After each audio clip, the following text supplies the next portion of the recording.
사건을 변호사한테 맡기기만 하면 모든 일이 해결될까요?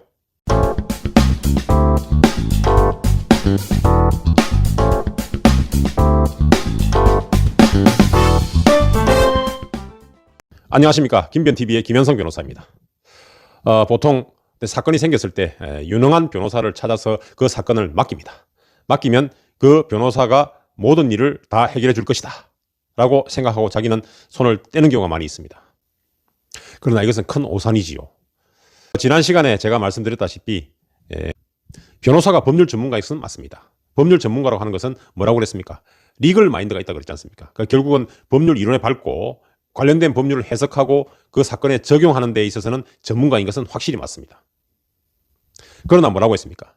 그 실제 사건의 사실관계라든지 증거관계라든지 또는 실체에 대해서는 누가 더 잘합니까? 그 사건을 당한, 그 사건을 접한 당사자 또는 이해관계인들이 훨씬 더 잘 알고 있습니다.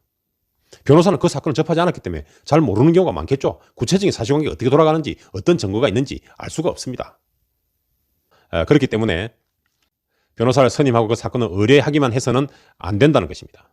그것만은 부족하고 어떤 사건이 발생하면 그 사건에 구체적인 사실관계가 많이 있겠죠. 또 증거도 많이 있겠죠.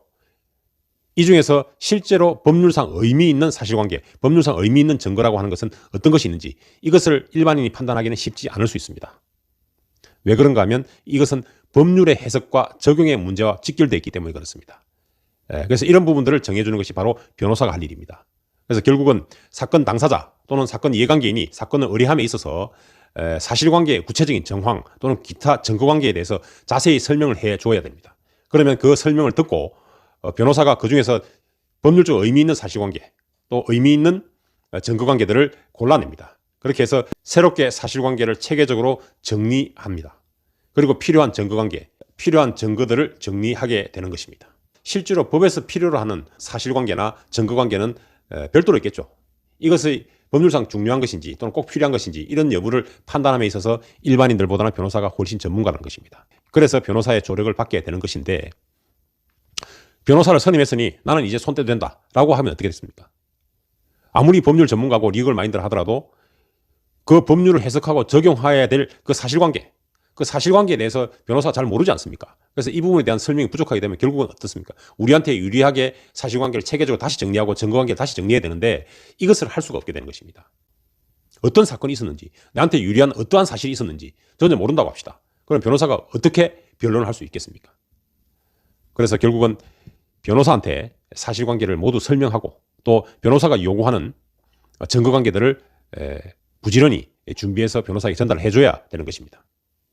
자, 그러면 어떤 사람은 이렇게 생각할 수도 있을 것입니다.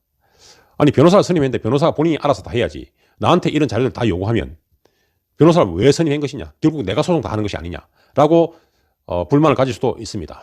그러나 어떻습니까? 지금 변호사를 선임한 이유가 무엇입니까?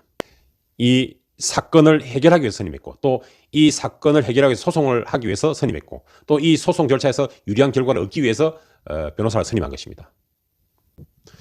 그리고 그 사건은 기본적으로 변호사의 사건이 아니고 당사자의 사건입니다. 또 이해관계인의 사건입니다. 그 사건의 소송 결과도 결국 당사자 본인이 다 가져가게 되는 것입니다.